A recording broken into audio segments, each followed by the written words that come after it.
আসসালামু আলাইকুম।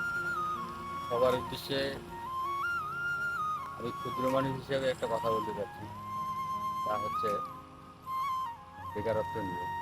আমাদের দেশে যে বেকারত্বের হার দিন দিন বাড়ছে, সেখান থেকে সৃষ্টি হচ্ছে রাহাজানি, ছিনতাই, খুন এবং কি না বিয়ে হওয়া অবিবাহিত ছেলেদের কারণে অনেক মেয়েদের ইভটিজিং এবং অনেক ধরনের অপকর্ম আমরা লক্ষ্য করতেছি।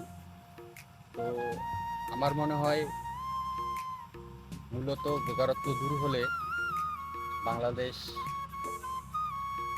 উন্নত দেশে পরিণত হবে এবং বেকারত্বর কর্মসংস্থান করে দিন, যাতে করে নিজের পায়ে বা নিজের আয়ে ইনকাম করে ছেলেরা শান্তিপূর্ণভাবে পরিবার এবং সংসার করতে পারে, সমাজে বসবাস করতে পারে। মাদক এবং সব কিছু থেকে তারা যেন এই অভিশাপ থেকে বিশেষ করে মুক্তি পেতে পারে। এটা আমার একান্ত মন থেকে আমার মনে হলো, আমি বলতেছি। আপনাদের কেমন লাগলো আপনারা অবশ্যই জানাবেন। ধন্যবাদ সবাই।